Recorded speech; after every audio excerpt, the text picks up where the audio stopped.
Viibisin viimati kodusaarel 18. veebruaril 2020. Plaan oli märtsi keskel uuesti minna, kuid just siis pandi Saaremaa teadmata ajaks lukku. Täpselt 2 kuud ja 3 nädalat hiljem olen tagasi oma lemmikpaigas siin Maamunal.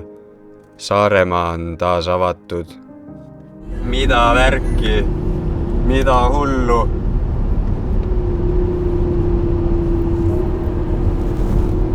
Wow. Saar tervitas mind kevadiselt sooja ning väga kena ilmaga. Minu jaoks oli see kõige pikemalt kodust eemal oldud aeg üldse. See tunne tagasi koduhoovi jõudes oli midagi väga erilist. Ema ja isa parasjagu toimetasid õues. Suitsuahjus valmis värske tuulehaug. Õu oli täis kevadist rohelust ning linnulaulu.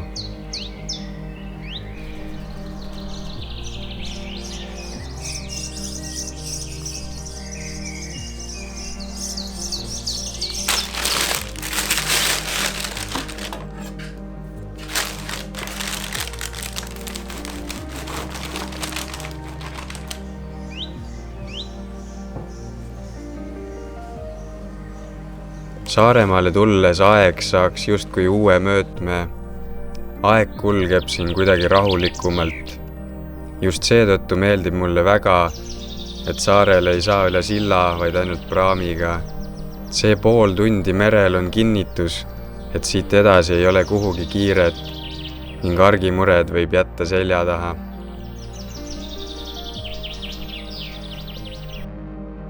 Järgmisel hommikul võtsin juba Koidikul ette teekonna ühte minu jaoks täiesti uude paika.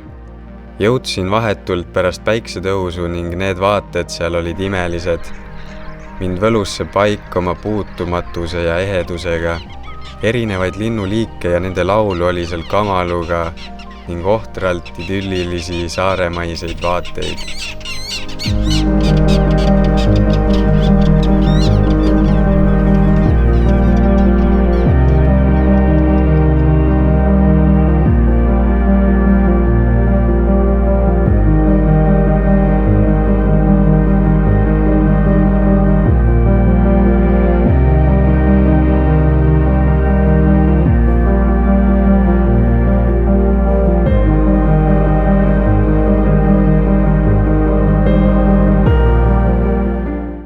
Hinges on lihtsalt täielik rahu. See on kirjeldamatult ilus siin.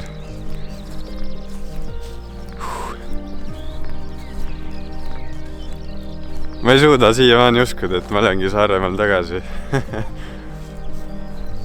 Lõpuks. Kodulinn oli endiselt väga kodune, just selline, nagu ma seda mäletasin. Kuigi kohati oli veel linnas inimtühi ja natuke köhe, siis suve edenedes see pilt kindlasti paraneb. Sõrve poolsaargi, kuhu ulatuvad minu juured, oli endiselt sama maagiline kui varem.